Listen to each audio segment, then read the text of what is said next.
kita bisa kumpul di salah satu dari rumah Allah Subhanahu wa taala dalam rangka kita mendengarkan beberapa ayat dan juga hadis-hadis Nabi sallallahu alaihi wasallam. Semoga kehadiran kita di masjid ini Allah Subhanahu wa taala catatkan sebagai salah satu ibadah yang utama, karena menuntut ilmu merupakan ibadah yang utama. Sebagaimana dikatakan oleh Imam Ahmad rahimahullah taala. Imam Ahmad rahimahullah taala, talabul ilmi la ya'dilu syai' idza sarqatil niyah. Imam Ahmad rahimahullah taala, menuntut ilmu merupakan amalan yang sangat utama, yang tidak ada yang bisa mengalahkannya, ya, setelah yang wajib. Jika niat dalam menuntut ilmu itu adalah niat yang baik, yaitu dia hadir majelis ilmu dalam rangka mengangkat kebodohan dari dirinya, dan juga dia meniatkan agar Allah Subhanahu wa taala memberikan kepada dia ilmu yang bermanfaat. Jamaah sekalian Allah Subhanahu wa taala, insyaallah pada kesempatan malam hari ini sebagai penanti di malam Selasa, ya, kita akan kembali lanjutkan bacaan dari kitab Al-Adabul Mufrad karya Imam Al-Bukhari rahimahullah taala,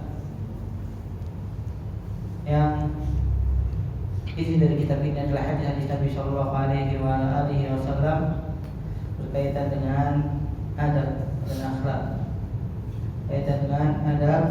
dan akhlak. Semoga dengan kita membaca hadis-hadis dari Nabi sallallahu alaihi wasallam, kita termotivasi untuk memiliki akhlak yang mulia, dan kita coba aplikasikan jamaah dalam kehidupan sehari-hari. Nabi sallallahu alaihi wasallam dalam bersabda, "Inna aktsara ma yadkhulul jannah at-taqwa wa husnul khuluq." Semuanya yang paling banyak memasukkan seseorang ke dalam surga adalah amalan ketakwaan dan juga akhlak yang mulia. Kita masuk pada hadis ke-694, ya. Masih dalam bab da'awat Nabi sallallahu alaihi wasallam, bab doa-doa yang diajarkan oleh Nabi sallallahu alaihi wasallam. Kata Imam Bukhari rahimahullah taala, hadatsani Ibrahim bin Munzir qala hadatsana Bakr bin Sulaim as-Sawaf qala hadatsani Humayd bin Ziyad al-Kharrat an Quraib maula Ibn Abbas qala hadatsana Ibn Abbas qala kana Nabi sallallahu alaihi wasallam yu'allimuna hadha ad-du'a kama yu'allimuna surata min al-Qur'an. A'udzu bika min 'adzabi jahannam wa a'udzu bika min 'adzabil qabr wa a'udzu bika min fitnatil masiihid dajjal wa a'udzu bika min fitnatil mahya wal mamat wa a'udzu bika min fitnatil qabr. Imam Bukhari rahimahullah taala meriwayatkan dari gurunya Ibrahim Munzir, adalah seorang yang thiqah, dari Bakr bin Sulaim, seorang yang thiqah, dari Humayd bin Ziyad, dari Quraib maula Ibn Abbas. Quraib adalah bekas budaknya Abdullah bin Abbas, kemudian dimerdekakan dan menjadi ahli ilmu. Beliau meriwayatkan dari gurunya sekaligus maula. Maula adalah bekas budak yang dimerdekakan. Dari Abdullah bin Abbas radhiyallahu taala anhuma, beliau berkata, Nabi sallallahu alaihi wasallam mengajarkan doa ini kepada kami sebagaimana Nabi sallallahu alaihi wasallam mengajarkan kami salah satu surat dari Al-Qur'an. Abdullah bin Abbas radhiyallahu taala anhuma ingin menjelaskan kepada kita tentang pentingnya doa ini. Karena Nabi SAW saja mengajarkan para sahabat Rasulullah SAW sebagaimana Nabi SAW mengajarkan salah satu surat dalam Al-Quran. Nabi SAW mengajarkan kepada para sahabat seperti mengajarkan satu surat dalam Al-Quran, maka doa ini perlu hendaknya kita memahaminya jemaah, merenungkannya hingga mendatangkan manfaat ketika Allah Subhanahu wa taala mengijabah doa ini. Dan doa yang diajarkan oleh Nabi SAW ini kita sudah pernah bahas pada pertemuan sebelumnya, maka kita hanya mengulang saja lafaz dari hadis ini, yaitu a'udzubika min 'adzabi jahannam. Ya Allah, berikanlah perlindungan untukku dari azab neraka Jahannam. Kita mengetahui kata Allah Subhanahu wa taala, inna 'adzabaha kana gharama wa nasrif 'anna 'adzab jahannam inna 'adzabaha kana gharama. Karena Allah Subhanahu wa taala firman dalam surat Al-Furqan, kita meminta perlindungan kepada Allah Subhanahu wa taala dari azab neraka Jahannam, karena azab neraka Jahannam itu sangat pedih, sangat membuat seseorang merasakan kesakitan. Wa a'udzubika min adzabil qabr, dan kita minta perlindungan kepada Allah Subhanahu wa taala dari azab kubur, karena azab kubur adalah sesuatu yang hak. Bagaimana dalam hadis juga diriwayatkan oleh Imam Abu Daud dari sahabat yang mulia Bara' bin Azib radhiyallahu taala anhu, hadis yang panjang yang berkaitan dengan azab kubur. Dan Ahlussunnah wal Jamaah meyakini bahwasanya di alam kubur ada yang namanya nikmat dan juga azab kubur, walaupun tidak sampai kepada akal kita, karena ini perkara yang gaib. Sebagian dari kelompok yang tersesat seperti kelompok Mu'tazilah yang mereka tidak meyakini akan adanya azab dan nikmat kubur. Tapi berdasarkan hadis ini, karena azab kubur hak, maka kita minta perlindungan kepada Allah Subhanahu wa taala agar Allah melindungi kita dari azab kubur. Kemudian kita minta perlindungan kepada Allah Subhanahu wa taala agar kita min fitnatil masiihid dajjal, dari fitnah siapa jemaah? Al-Masiihid Dajjal, fitnah Dajjal. Di antara yang harus diyakini oleh seorang muslim akan adanya nanti di akhir zaman Dajjal yang banyak sekali Allah Subhanahu wa taala berikan ujian ini, dan menjadi besar fitnahnya di akhir zaman. A'udzu bika min fitnatil mahya wal mamat, dan aku berlindung kepada Allah Subhanahu wa taala dari fitnah, ujian kehidupan. Kita mengetahui jemaah, ujian kehidupan itu secara umum berarti mencakup segala bentuk ujian, segala bentuk fitnah. Yang memang kita hadir di dunia ini untuk kita mendapatkan ujian.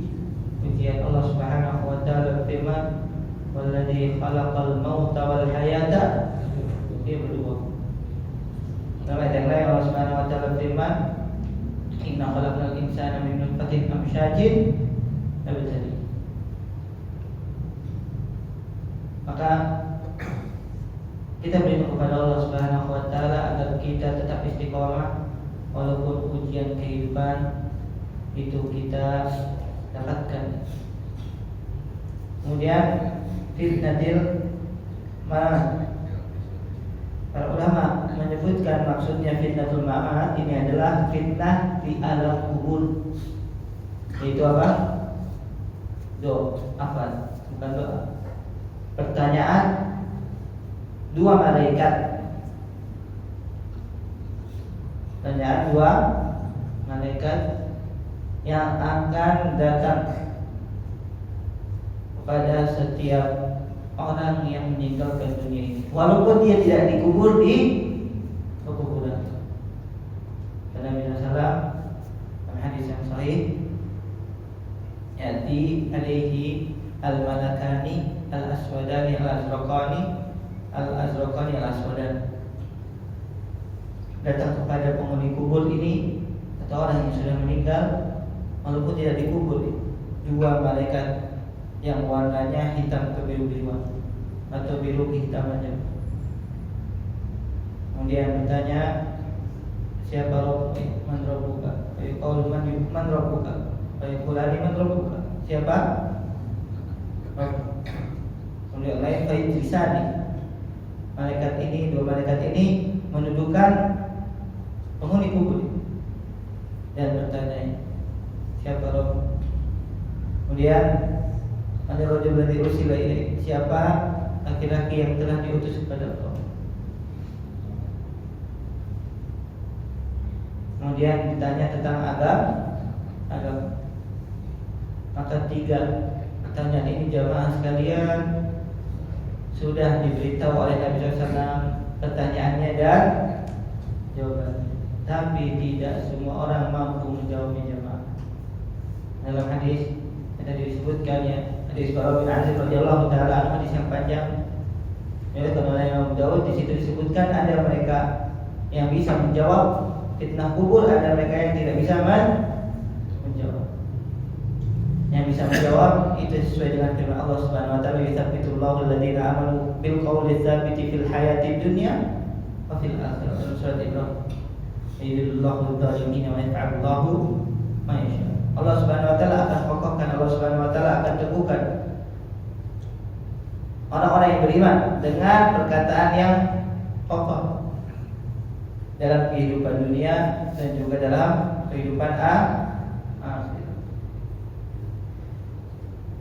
Semoga Allah Subhanahu wa taala meneguhkan kita saat nanti kedua malaikat tanya kepada kita tentang 3 pertanyaan. Dan alangkah baiknya jemaah kita berupaya untuk memahami dan juga mengaplikasikan apa yang disebut oleh Syekh Muhammad Abdul Wahhab dalam kitab beliau Usulu Masalah. Alhamdulillah masih dibahas oleh Ustaz Baidawi hafizahullah taala di tiap hari Sabtu pada subuh, pada maghrib. Maka mengajak kepada jemaah sekalian untuk hadir agar kita bisa memahami dan juga mengaplikasikan 3 landasan utamanya yang akan ditanya nanti ialah wa'udzu bika min fitnatil qabr. Aku berlindung kepada Allah Subhanahu wa taala dari fitnah kubur. Ini disebutkan secara khusus ya jemaah sekalian oleh Allah Subhanahu wa taala. Fitnah al-kubur, pertanyaan malaikat di alam kubur. Nah, kata Syekh Muhammad Said Hafizahullah taala, hatta inna ba'd as-salaf kana yuhafidhu 'alayha ka'annaha min al-wajibat lima fiha min al-fardhi wal wajib, innama huwa tasyahhud wa salatul ibrahimiyah. Sampai sebagian para ulama salaf dahulu ya, karena perhatian mereka terhadap doa ini sebagaimana perhatian Nabi SAW. Mereka menganggapnya doa ini wajib dibaca ketika tasyahud akhir di penghujung salat. Yang antaranya siapa? Taus bin Kaisan. Saat mendengar anaknya salat tidak membaca doa ini jemaah. Nah, ini disyariatkannya doa juga dibaca sebelum salat. Ketika mendengar anak yang tidak membaca di penghujung sholat, Taus mengatakan aid sholatak. Taus sampai mengatakan kepada anaknya, ulang sholatmu. Karena beliau berpendapat apa? Ini merupakan kewajiban. Rahimahullah ta'ala. Wahada doa li fadli wa istimali al-khair bihadafiri wa isti'adatu billahi min syarri bihadafiri asyara ilaihi Nabi sallallahu alaihi wasallam li'annahu du'a'un muqayyadun wa du'a'un mutlaq qayyad bit-tashahhud wa mutlaqun yaquluhu insan fi kulli waqtin wa hinin fayattafi bihi.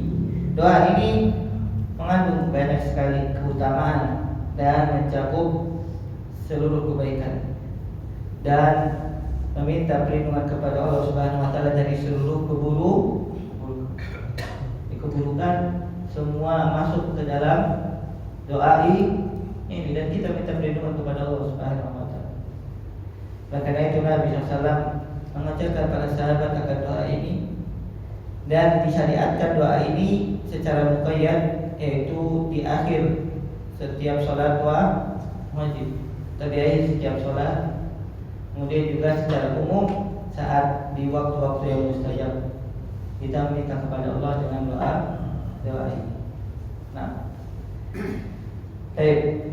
Hadis yang selanjutnya kata Imam Bukhari rahimahullah taala, qala hadatsana Ali bin Abdullah qala hadatsana Ibnu Mahdi an Sufyan an Salamah bin Kuhayl bin Ibn Abbas radhiyallahu taala anhu qala bitu inda Maimunah fa qala Nabi sallallahu alaihi wasallam fa ta'ajjata fa qasala wajhahu yadihi thumma nama thumma qama fa atal qibla fa atlaqa shinaqa ثم توضأ وضوءا بين وضوءين لم يكثر قد فقد أبلغ فصلى فقمت فمطيت كراهية أن يرى أني كنت أبكيه فتوضأت فقام يصلي فقمت عند يساري فأخذ بأذني فأدارني عن يمينه فتمت صلاته من الليل 13 ركعة ثم اضطجع فنام حتى نفخ وكان إذا نام فأذنه بلال بالصلاة فصلى ولم يتوضأ فكان في دعائه اللهم اجعل في قلبي نورا وفي سمعي نورا وعن يميني نورا وعن يساري نورا وفوقي نورا وتحتي نورا وأمامي نورا وخلفي نورا وعن جنبي نورا.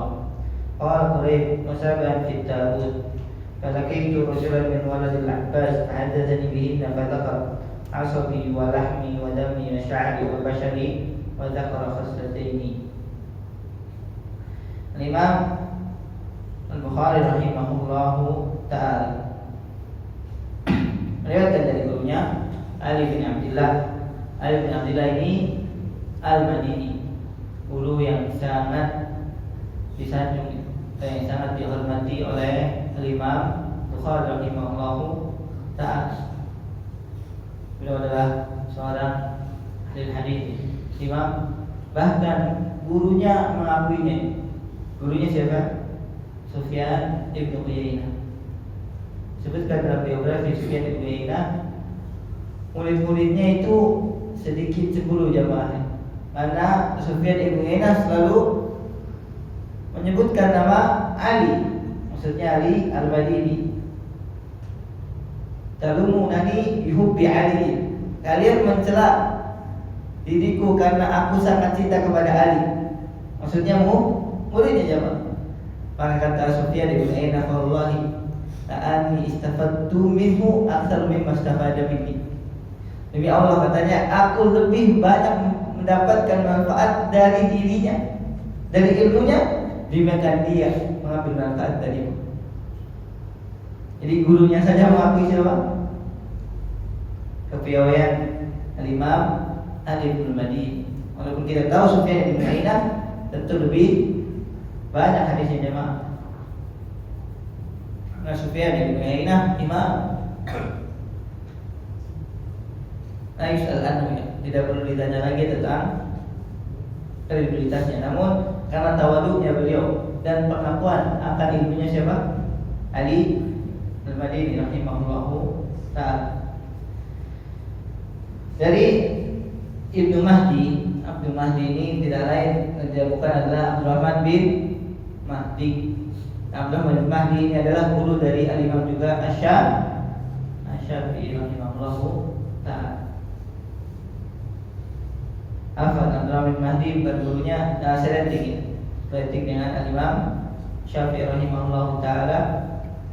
Dan beliau adalah juga seorang yang siqah.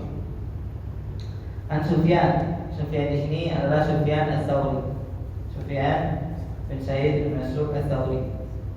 Jadi Salamah bin Kuhaib, dan juga ada seorang yang siqah dari Quraib. Ini adalah perawi juga yang hadis sebelumnya, maula dari Abdullah bin Abbas radhiyallahu taala anhu.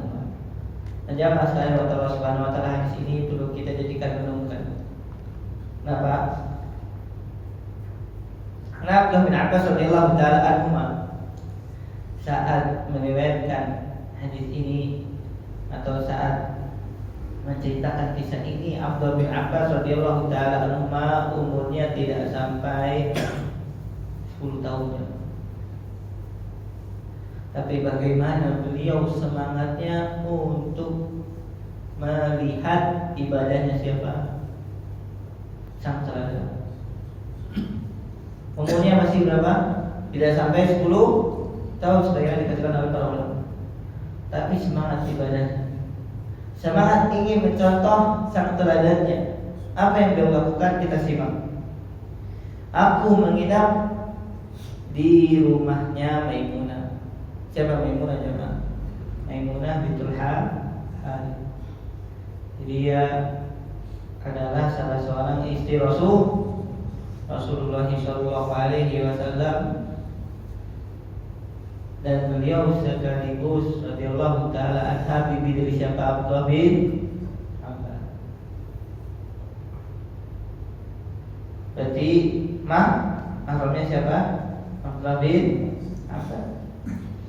Faqama Nabi sallallahu alaihi wasallam. Maka Abdullah bin Abbas menceritakannya.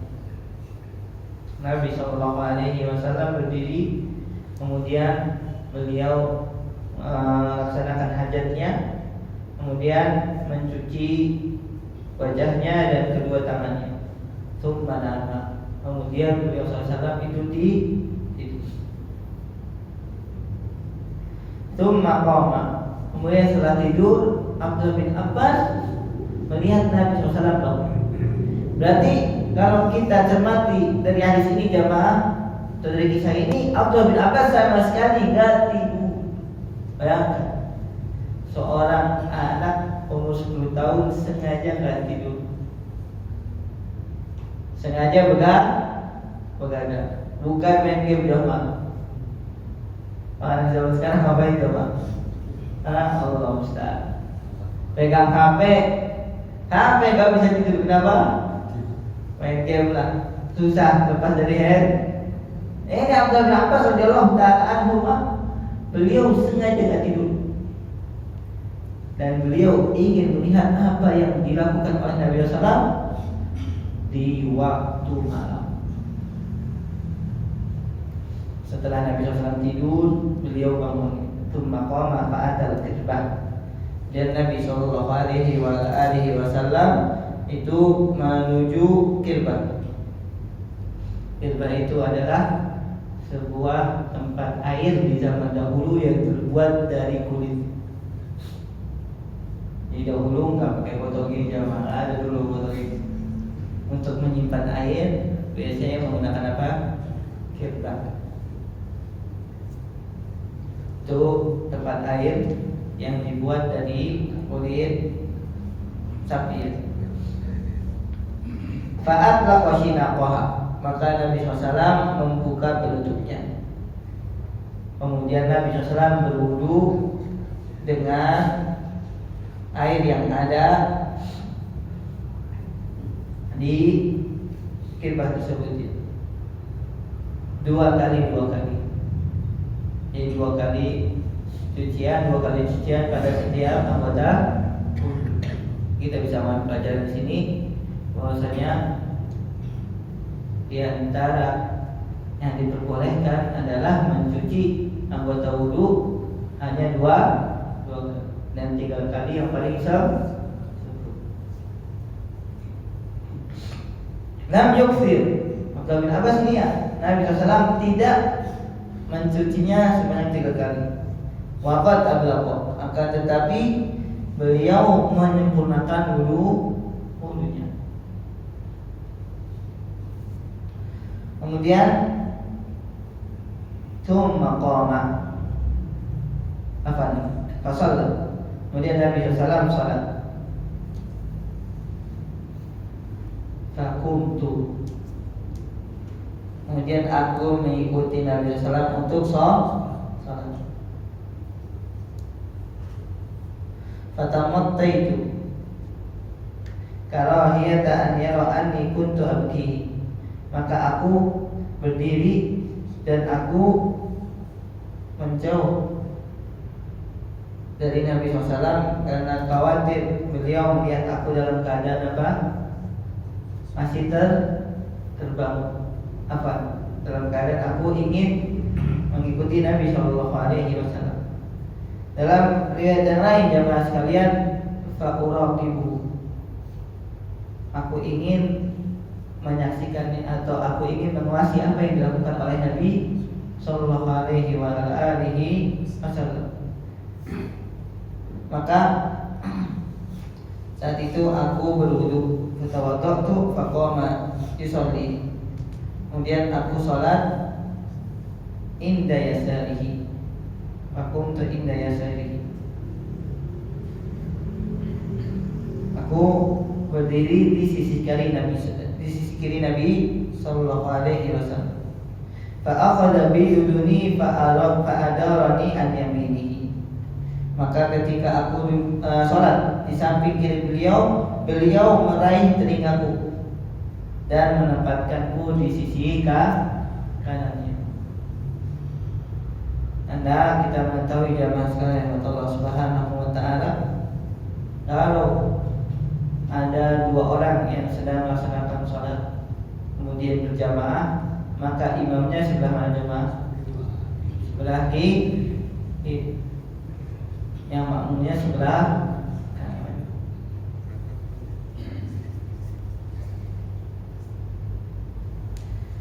Dari hadis ini kita bisa mengambil pelajaran jamaah sekalian, bahwasanya posisi imam dan makmum kalau jumlahnya dua orang maka sejajar, karena Nabi SAW langsung memutarkannya Abdullah bin Abbas dari sisi kiri ke sisi kanan, bukan sebagaimana di sebagian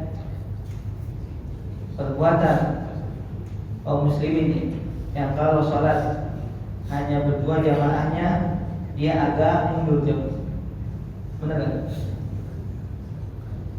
Padahal Nabi SAW mengajarkan kepada Abdullah bin Abbas untuk pindah ke sisi kanan persis sejajar dengan Rasulullah SAW.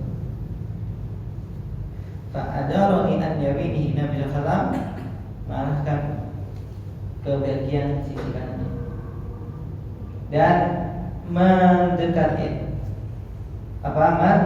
mendekat, bukan menjauh.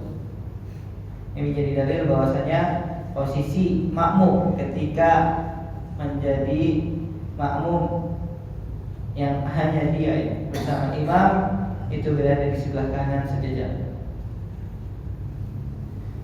Fatatammat sholatuhu minal lail 13 rakaat. Dan Abdullah bin Abbas, jamaah sekalian Allah Subhanahu wa taala, kita perhatikan. Salat bersama Nabi 13 rakaat. Berapa? 13 rakaat. Dan salat malamnya Nabi SAW tidak seperti salatnya kita. Benar enggak jamaah? Biasanya Beliau SAW itu bangun di tengah malam dan sholat sampai menjelang subuh. Ya taruhlah jamaah pertengahan malam itu jam 11. Nah kalau kita itu dari jam 6 sampai jam 5, maka pertengahan itu jam 11 atau setengah 2. Dari jam 11 misalnya jamaah sampai jam 4, berapa lama? 5 jam sholat. Itu sholatnya siapa? Rasulullah SAW. Yang Nabi SAW sudah diampuni dosanya yang lalu dan yang akan. Bagaimana dengan kita jemaah? Dan yang lebih nakjubkan lagi, Abdullah bin Abbas radhiyallahu taala anhu di umur 10 tahun beliau tidak merasa lelah, makanya beliau bisa mengisahkan sholatnya bagi Nabi Muhammad.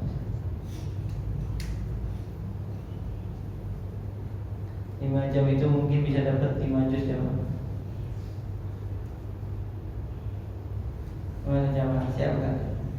5 jam tarawih. Itu sehari, Nabi SAW tiap hari jamaah. Sehari aja 5 juz, besoknya udah masjid.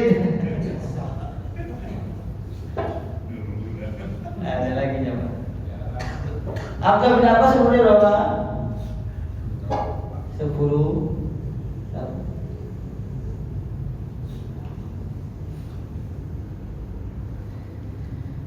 Semoga Allah Subhanahu wa taala memberikan kepada kita semangat untuk bisa melaksanakan sholat malam sebagaimana sholatnya Nabi SAW dan sebagaimana semangatnya Abdullah bin Abbas mengikuti Nabi SAW. Allah ya, zaman sekarang ada seorang anak yang seperti ini, masya Allah.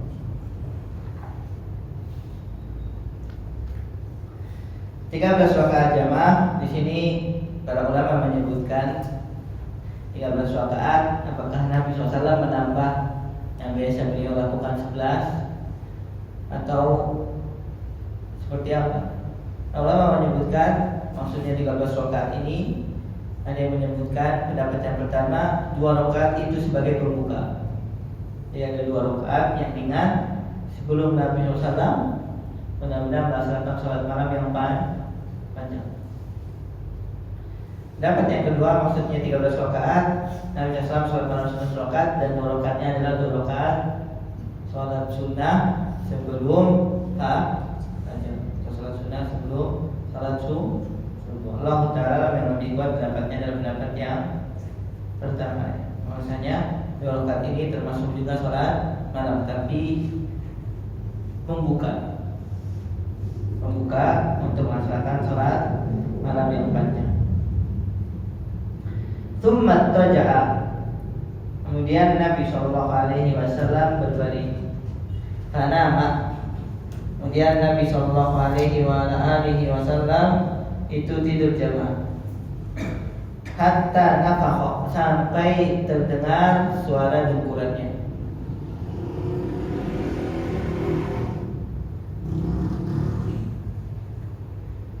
Kata Abdullah bin Abbas radhiyallahu taala anhuma, Nabi SAW biasa kalau tidur pasti terdengar dengkuran. Fa'adzanahu Bilalun bis-shalah, kemudian terdengarlah azannya siapa? Bilal untuk melaksanakan sholat. Kemudian Nabi SAW melaksanakan sholat tanpa berwudu kembali. Nah, kita ketahui Nabi SAW sebagaimana disebutkan bahwasanya tidurnya Nabi SAW tidak seperti tidurnya kita. Nabi SAW tanamu ainayya wa la tanamu qalbi. Nabi SAW menyebutkan bahwasanya memang matanya yang tertidur, tapi hatinya tidak. Hatinya tetap terjaga. Ini khususan siapa? Rasulullah SAW. Makanya tidurnya tidak membatalkan wudu. Beda dengan kita. Kalau sudah tidur, apalagi sampai apalagi sampai berbaring jamaah. Antum kamu wudu lagi ya Allah. Banget aja Pak. Lagi sampai mimpi.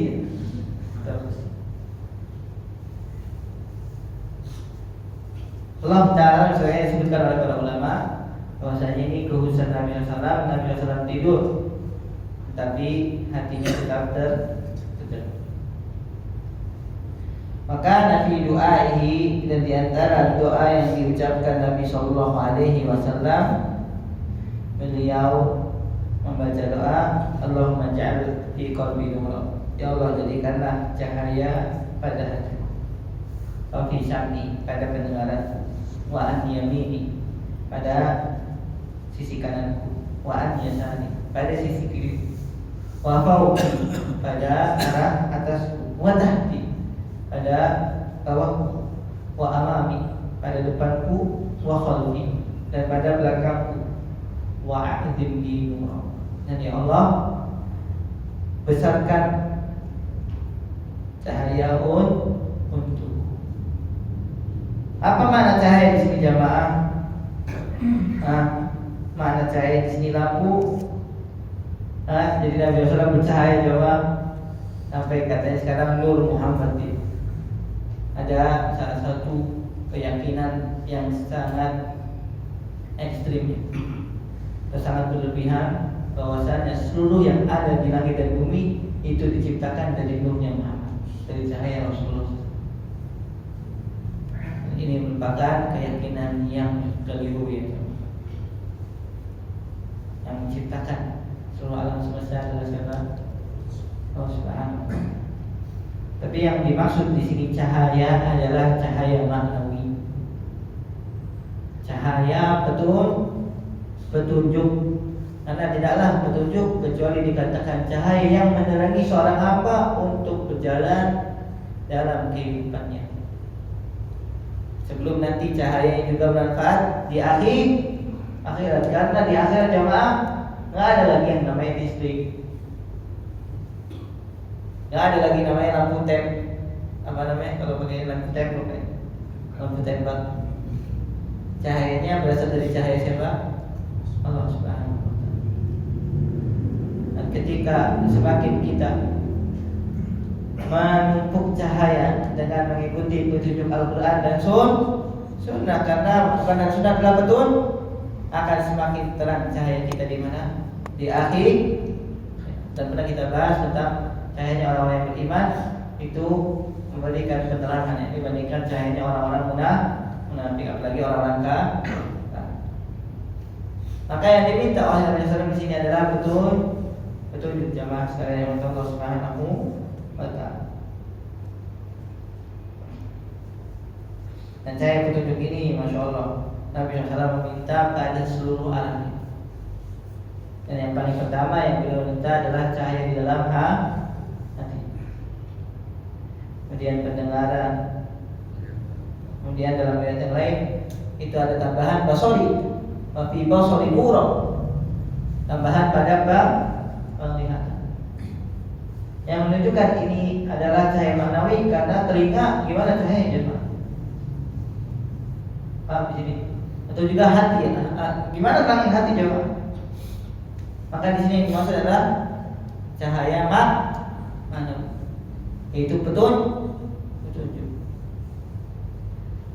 di sisi kanan, kemudian di sisi kiri, kemudian di arah atas, itu juga dari bawah, itu juga di depan dan di belakang, semua arah yang meliputi seseorang. Maka Nabi SAW memintakan agar Allah Subhanahu Wa Taala memberikan kepadanya di cahaya. Berkata Quraibiyah, perawi seorang tabi'in yang Maulana Ibnu Abbas, wasab'an fit tabut, dan ada 7 sisanya yang berada dalam tabut. Maksudnya dalam kotak yang disimpan oleh Quraibiyah tentang tambahan.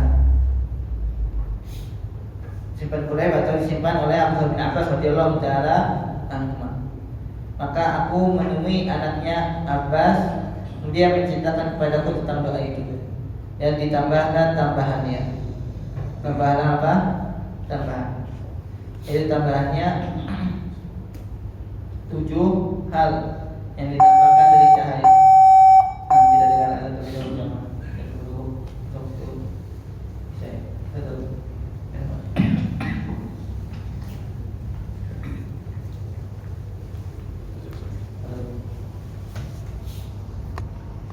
Ta'ala 7 hal yang terlupakan oleh Quraib.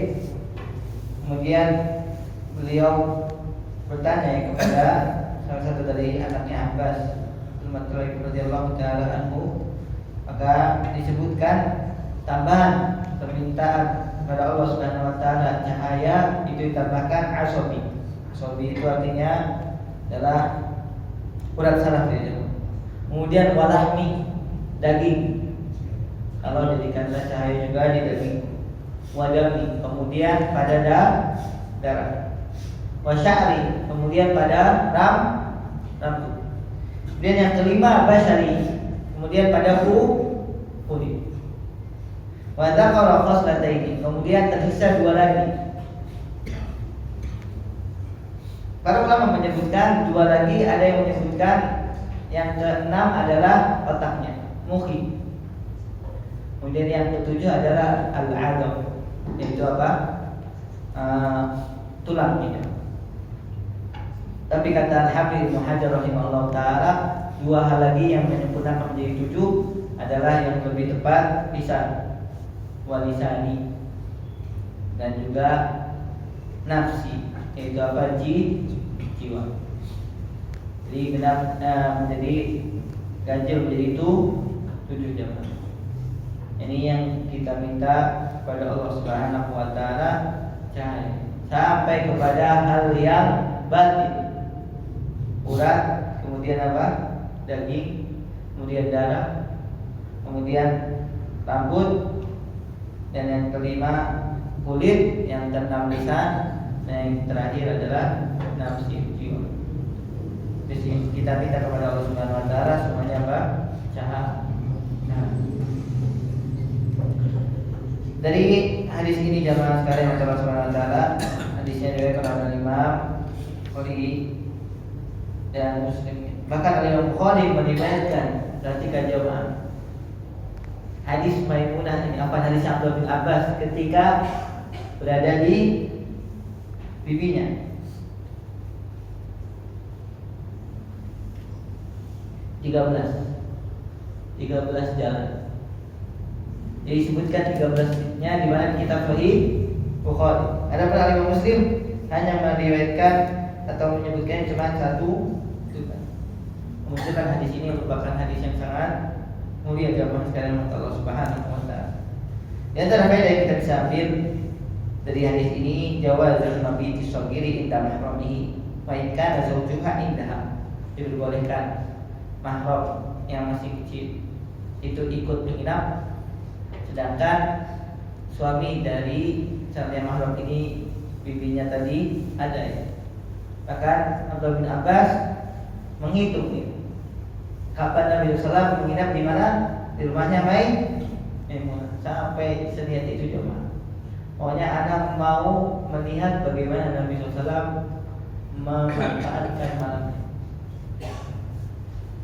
Jadi benar-benar sangat menghujam sekali jamaah keteladanan Rasulullah SAW terhadap apa yang beliau Sallallahu Alaihi Wasallam ingin ajarkan kepada para sahabat, sampai anak-anak kecilnya saja ingin meneladani siapa?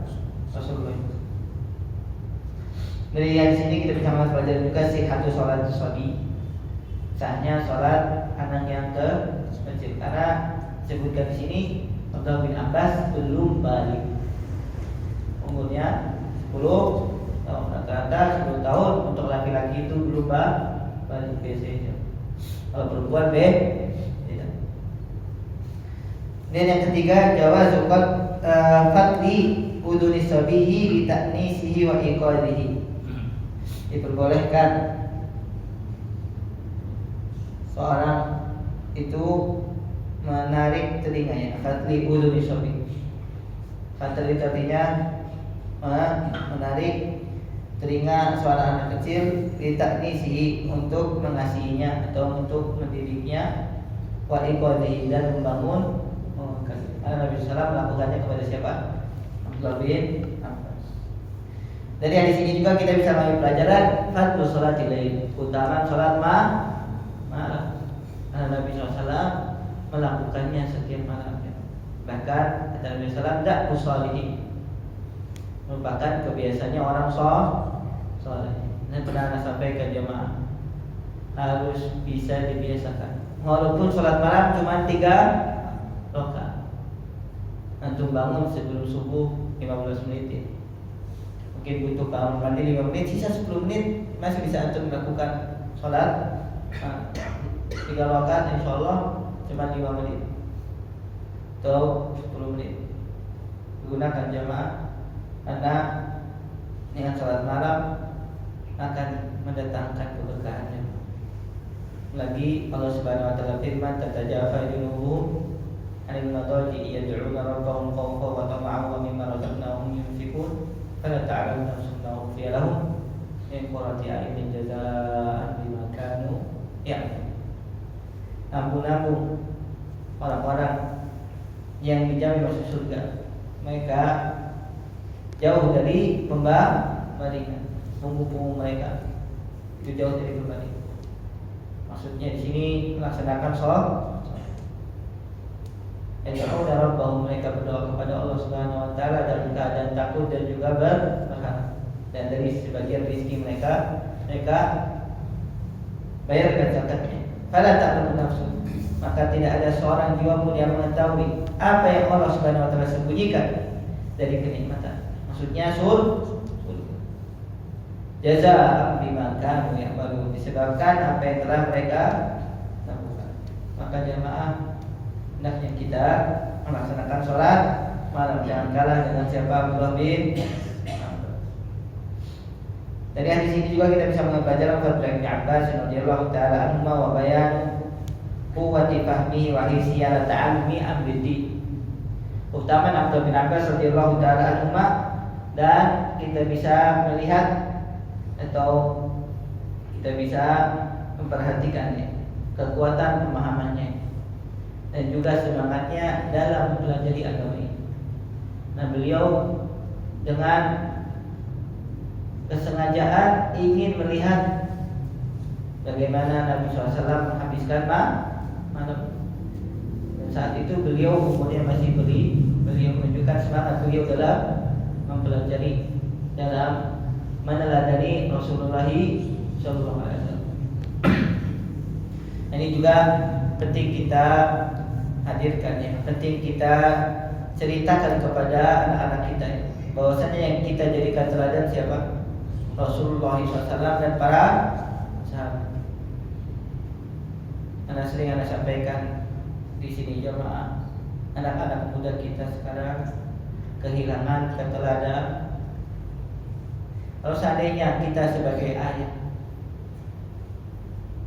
kehilangan sosok untuk diteladani, maka jangan sampai mereka juga kehilangan cerita para sahabat Rasulullah. Itu juga kisahnya para sahabat Rasulullah SAW, karena mereka yang sebenarnya adalah pahlawan.